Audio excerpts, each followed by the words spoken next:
आज हम एक ऐसे ट्रेडिंग कॉन्सेप्ट के बारे में जानने वाले हैं जिसे अगर आप सीख जाते हैं तो आपकी ट्रेडिंग स्टाइल हमेशा हमेशा के लिए बदल जाएगा। टेक्निकल एनालिसिस के जन्मदाता चार्ल्स डॉ ने ईयर 1900 में एक थ्योरी दिया था, डॉ थ्योरी, जिससे लोग एक्चुअली मार्केट को प्रिडिक्ट कर सकते थे कि आगे क्या होने वाला है। भले ही आज के यूट्यूब ट्रेडिंग चैनल इस बारे में बात ना करती हो, लेकिन आज भी यह स्ट्रेटजी उतनी ही कामयाब है जितने की 100 साल पहले थी। और यह स्ट्रेटजी इसी थ्योरी से ड्राइव हुआ है जिसे मल्टी टाइम फ्रेम एनालिसिस कहा जाता है। इस वीडियो में मैं आपको समझाऊंगा कि कैसे आप हायर टाइम फ्रेम से लेकर लोअर टाइम फ्रेम तक चार्ट्स का एनालिसिस कर सकते हैं और अपने ट्रेडिंग डिसीजन को बेहतर बना सकते हैं। तो सबसे पहले समझते हैं कि मल्टी टाइम फ्रेम एनालिसिस होता क्या है। यह एनालिसिस का एक तरीका है जिसमें आप पहले हायर टाइम फ्रेम का एनालिसिस करते हैं और फिर धीरे धीरे लोअर टाइम फ्रेम तक आते हैं। इस प्रोसेस में आपको 3 महत्वपूर्ण टाइम फ्रेम की जरूरत होती है। पहला time frame direction time frame होता है, जिसका उपयोग आप मार्केट की दिशा को समझने के लिए करते हैं। यानी आप देखते हैं कि प्राइस ऊपर जा रहा है, नीचे जा रहा है या साइडवेज मूव कर रहा है, जिससे आपको ओवरऑल ट्रेंड का आइडिया मिलता है। दूसरा time frame behaviour time frame होता है, जो प्राइस के बिहेवियर के बारे में डिटेल में बताता है। प्राइस का मोमेंटम कैसा है, मार्केट स्ट्रक्चर ब्रेक हो रहा है या नहीं, वीक रिजेक्शंस या डोजी कैंडलस्टिक्स दिख रहे हैं या नहीं, और मार्केट रिट्रेस कर रहा है या नहीं। तीसरा और आखिरी time frame entry time frame होता है, जिसमें आप एक्चुअल ट्रेड एंटर करते हैं। अगर प्राइस डाउन ट्रेंड में है तो आप सेल के लिए देखेंगे और अगर अपर ट्रेंड में है तो आप बाय करने के लिए देखेंगे। ये बहुत सिंपल है। ये जो टाइम फ्रेम्स आप इस्तेमाल करेंगे वो आपके ट्रेडिंग स्टाइल पर निर्भर करते हैं। मान लीजिए मैं इंट्राडे और स्विंग ट्रेडिंग का मिक्स उपयोग करता हूं, तो मैं 4 घंटे का टाइम फ्रेम डायरेक्शन के लिए, 1 घंटे का टाइम फ्रेम बिहेवियर के लिए और 15 मिनट का टाइम फ्रेम एंट्री के लिए उपयोग करता हूं। लेकिन अगर आप स्काल्पर हैं तो आपके लिए ये टाइम फ्रेम्स अलग होंगे। आप 1 घंटे को डायरेक्शन के लिए, 15 मिनट को बिहेवियर के लिए और 5 मिनट टाइम फ्रेम को एंट्री के लिए इस्तेमाल करेंगे। इसलिए टाइम फ्रेम पूरी तरह से आपके ट्रेडिंग स्टाइल पर निर्भर करता है, लेकिन मैंने एग्जांपल देकर समझा दिया है जिससे आप अपने ट्रेडिंग स्टाइल के हिसाब से सही टाइम फ्रेम चुन सकते हैं। मल्टी टाइम फ्रेम एनालिसिस को शुरू करते हैं, जिसमें हम सबसे पहले 4 घंटे के टाइम फ्रेम को चुनेंगे ताकि हमें पता चल सके कि मार्केट इस समय किस दिशा में है। 4 घंटे का टाइम फ्रेम चुनने का सबसे बड़ा कारण यह है कि यह हमें मार्केट का पूरा स्ट्रक्चर बता देता है कि अभी मार्केट किस दिशा में है। अगर हम 15 मिनट का चार्ट इस्तेमाल करते तो हमें स्पष्ट दिशा का पता नहीं चलता, क्योंकि प्राइस ऊपर नीचे कर रही होती है। इसलिए दिशा को समझने के लिए हमेशा बड़े टाइम फ्रेम पर जाना बेहतर रहता है। आप में से ज्यादातर लोग इस चार्ट को देखकर कंफ्यूज हो सकते हैं कि यहाँ प्राइस क्या कर रही है और हमें कैसे ट्रेड लेना चाहिए, बाय करना है या सेल करना है, या फिर अभी ट्रेड नहीं करना है। लेकिन यह गलत तरीका है चार्ट्स को देखने का, क्योंकि हम एक इंट्राडे या स्विंग ट्रेडर हैं। हमें बहुत पुराने चार्ट्स को नहीं देखना चाहिए। हमें यह ऑब्जर्व करना है कि हाल के समय में मार्केट की प्राइस कैसे बिहेव कर रही है। अगर हम ऐसा करने लगें तो हमारे चार्ट्स पर बहुत सारे सपोर्ट और रेजिस्टेंस लाइंस बन जाएंगी, जिससे आपका चार्ट बहुत जटिल हो जाएगा और आप ट्रेडिंग डिसीजन नहीं ले पाएंगे। सोचिए, अगर आपके चार्ट्स पर इतनी सारी लाइंस हों तो आप कैसे समझेंगे कि इस समय प्राइस क्या कर रही है। 4 घंटे के टाइम फ्रेम में हमारा चार्ट बिल्कुल स्ट्रॉन्ग अपर ट्रेंड में दिखाई दे रहा है और इस समय प्राइस कंसोलिडेशन कर रही है। इस कंसोलिडेशन जोन का सबसे पहले हम हाई मार्क करेंगे और फिर कंसोलिडेशन जोन का लो मार्क करेंगे। चार्ट्स पर इन दोनों लाइंस को बनाकर हम वेट करेंगे। सबसे पहले हम मार्केट को डिसाइड करने देंगे कि उसे किस दिशा में जाना है। इस समय मार्केट दोनों तरफ जा सकती है, या तो अपना ट्रेंड कंटिन्यू कर सकती है या फिर यहां से रिवर्स डाउन कर सकती है। अगर मैं इस समय लाइव ट्रेड में होता तो मैं पहले 4 घंटे के टाइम फ्रेम में कैंडलस्टिक को इन दोनों लाइंस के बाहर क्लोज होने का इंतजार करता। तभी हम डिसाइड करते कि हमें बाय करना है या सेल। अगले कुछ कैंडल्स में प्राइस लोअर लो के नीचे कैंडल क्लोज करती है। ऐसे समय में ज्यादातर नए ट्रेडर्स सेल पोजीशन में एंटर करते हैं। मैं चाहता हूं कि आप ध्यान से देखें कि इसके बाद प्राइस क्या करती है। अगले ही कैंडल में एक बड़ी ग्रीन बुलिश कैंडल बनती है। अब जो मैं आपको बताने वाला हूं उसे ध्यान से सुने, क्योंकि यह चीज आपकी ट्रेडिंग स्टाइल को हमेशा के लिए बदल सकती है। मैं आपको एक सीक्रेट टिप दे रहा हूं, बिल्कुल फ्री में। अभी चार्ट्स 4 घंटे के टाइम फ्रेम में हैं और हम देख सकते हैं कि यह एक स्ट्रॉन्ग अप ट्रेंड है। लेकिन जैसे ही हम चार्ट्स को 1 घंटे के टाइम फ्रेम में बदलते हैं तो हमें दिखता है कि प्राइस धीरे धीरे नीचे की तरफ जा रही है। और जब हम 1 घंटे के टाइम फ्रेम को 15 मिनट के टाइम फ्रेम में बदलते हैं तब हमें चार्ट्स पर एक स्ट्रॉन्ग डाउन ट्रेंड दिखता है। यह बात आपको कंफ्यूज कर सकती है कि 4 घंटे के टाइम फ्रेम पर प्राइस अप ट्रेंड दिखा रही है, लेकिन 1 घंटे और 15 मिनट के टाइम फ्रेम में प्राइस डाउन ट्रेंड शो कर रही है।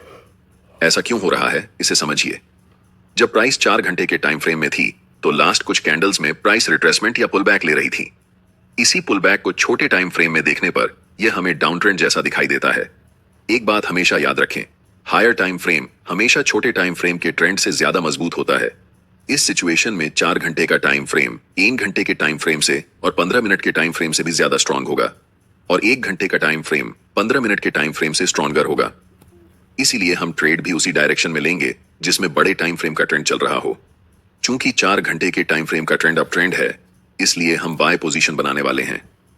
अभी चार्ट्स 15 मिनट के टाइम फ्रेम में हैं और इस चार्ट्स में हमें तुरंत बाय ट्रेड में एंट्री नहीं करनी है, क्योंकि प्राइस का मोमेंटम अभी भी डाउन साइड की तरफ ही है। पहले हम वेट करेंगे कि प्राइस 15 मिनट के टाइम फ्रेम में बियरिश से बुलिश ट्रेंड में शिफ्ट हो जाए, तभी हम बाय पोजीशन में एंट्री करेंगे। अभी तक प्राइस हमें कोई सिग्नल नहीं दे रही है कि वह बुलिश होने वाली है, इसलिए हम अभी भी इंतजार करेंगे।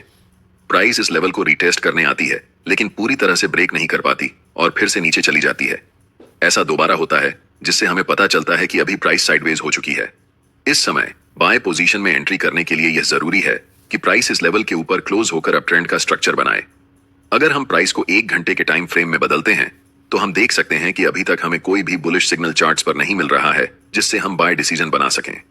अगले कुछ कैंडल्स में प्राइस लास्ट स्विंग लो तक आती है और उस पर्टिकुलर लेवल से एक स्ट्रॉन्ग रिजेक्शन लेकर ऊपर की तरफ बढ़ जाती है, जिससे एक बिग ग्रीन बुलिश कैंडल बनती है। प्राइस ने ट्रेंड लाइन को ब्रेक कर दिया है, लेकिन हमें 1 घंटे के टाइम फ्रेम पर ट्रेड एंट्री नहीं करनी है, इसलिए हम अपने चार्ट्स को 15 मिनट के टाइम फ्रेम में बदल रहे हैं।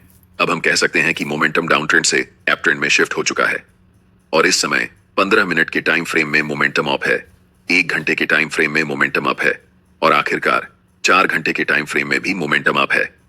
जब इन तीनों टाइम फ्रेम में मोमेंटम एक ही दिशा में होता है, तब समझो कि आपका सेटअप बनकर तैयार हो चुका है और यह किसी जादू से कम नहीं है।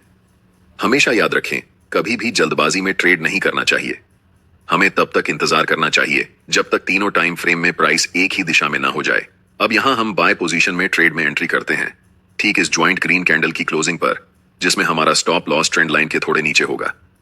इस ट्रेड में हमारा टारगेट लेवल 4 घंटे के टाइम फ्रेम का स्विंग हाई होने वाला है, क्योंकि प्राइस ने इसी लेवल से डाउन ट्रेंड की ओर शिफ्ट होना शुरू किया था।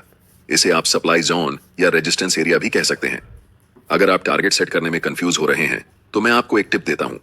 ट्रेड में एंट्री करने से पहले आपको चार्ट्स के लेफ्ट साइड पर ध्यान देना चाहिए और देखना चाहिए कि स्विंग कौन कौन से लेवल पर है।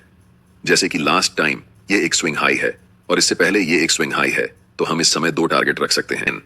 क्योंकि बड़े टाइम फ्रेम में ट्रेंड स्ट्रॉन्ग है, इसलिए हाई के आसपास है, और अगर आप यहाँ बाय पोजीशन में ट्रेड एंट्री करते हैं, तो आपका स्टॉप लॉस काफी नीचे होना पड़ेगा, जिससे आपका रिस्क रिवॉर्ड रेशियो खराब हो जाएगा। इसलिए हमें तुरंत ट्रेड में एंट्री नहीं करनी है, बल्कि प्राइस को पहले रिट्रेस होने देना चाहिए इस लेवल तक। प्राइस रेड कैंडल बनाते हुए नीचे आती है और इस लेवल को टच करती है, लेकिन आप तुरंत यहाँ पर एंट्री नहीं ले सकते। अगर आप यहाँ एंट्री लेते हैं, तो आप बस अनुमान लगा रहे हैं कि प्राइस ऊपर जाएगा, लेकिन प्राइस बहुत अनिश्चित होता है। चाहे कितना भी महत्वपूर्ण लेवल क्यों ना हो, वह कभी भी ब्रेक हो सकता है या फिर उस लेवल को रिस्पेक्ट नहीं कर सकता है। इसलिए हम इंतजार करते हैं कि मार्केट पहले कंफर्म हो जाए कि वह किस दिशा में जाने वाली है, उसके बाद ही हम ट्रेड में एंट्री करेंगे। आप अगर अपनी इच्छा के अनुसार ट्रेड करेंगे, तो यह एक खतरनाक तरीका हो सकता है। कभी भी मार्केट में सरवाइव नहीं कर सकते हैं, चाहे आपके पास कितना भी कैपिटल क्यों ना हो। अधिकतम 1 सप्ताह लगेगा और आपका कैपिटल डूब जाएगा। इसलिए हमेशा कंफर्मेशन का वेट करना चाहिए। अब प्राइस को 15 मिनट के टाइम फ्रेम पर शिफ्ट करते हैं। अगर आप देख रहे हैं कि प्राइस अभी भी डाउन ट्रेंड में है, तो हमें कुछ नहीं करना चाहिए। जब तक हमें इस लेवल के ऊपर एक स्ट्रॉन्ग ग्रीन कैंडल के साथ प्राइस क्लोज नहीं कर जाती, तब तक इंतजार करना जरूरी है। एक बार फिर प्राइस प्रीवियस स्विंग लो को ब्रेक करती है और अगले कुछ कैंडल में एक स्ट्रॉन्ग ग्रीन कैंडल बनाते हुए ऊपर की तरफ जाती है और इस लेवल के ऊपर स्ट्रॉन्गली क्लोज हो जाती है। यहाँ पर एक कारण है कि प्राइस इसी पार्टिकुलर लेवल से रिवर्स क्यों हुआ। जैसे ही हम चार्ट्स को बड़े टाइम फ्रेम पर शिफ्ट करते हैं, तो चार्ट्स के लेफ्ट साइड में एक डिमांड जोन नजर आता है। हम यहाँ सप्लाई और डिमांड जोन कैसे ड्रॉ करते हैं, इस पर चर्चा नहीं करेंगे, क्योंकि मैंने इस टॉपिक पर पहले ही एक डिटेल वीडियो बना दिया है। आप चैनल पर जाकर वह वीडियो देख सकते हैं। मैं चाहता हूं कि आप इस स्थिति को ध्यान से देखें और इसे उस वीडियो से लिंक कर पाएं जो मैंने पहले बनाया है। अब हमारे पास 3 कंफर्मेशन है। फर्स्ट, 15 मिनट के टाइम फ्रेम में ट्रेंड अप है। सेकंड, 1 घंटे के टाइम फ्रेम में ट्रेंड अप है। और थर्ड, 4 घंटे के टाइम फ्रेम में भी प्राइस अप है। हम जानते हैं कि यह सेटअप हमारे लिए एक जादू की तरह काम करता है। इस कैंडल की क्लोजिंग पर हम बाय ट्रेड में एंट्री करेंगे, जिसमें हमारा स्टॉप लॉस कैंडल के लो के पास होगा और take profit next swing high पर होगा। अगर हम बड़े टाइम फ्रेम पर देखें, तो ये हमारा 1 के लेवल है जहां तक प्राइस जा सकती है। आप देख सकते हैं कि प्राइस वैसा ही करता है, धीरे धीरे मार्केट स्ट्रक्चर बनाते हुए ऊपर की तरफ उस लेवल को टच करती है, जिससे हमारा टारगेट हिट हो जाता है और हम प्रॉफिट बुक कर लेते हैं। यह ट्रेडिंग स्ट्रेटेजी मेरे लिए सबसे अच्छा काम करती है, क्योंकि मैं एक इंट्राडे के साथ साथ स्विंग ट्रेडर भी हूं। लेकिन जब आप इस स्ट्रेटेजी को उपयोग में लाएंगे, तो अपने ट्रेडिंग स्टाइल के अनुसार टाइम फ्रेम को चेंज कर सकते हैं।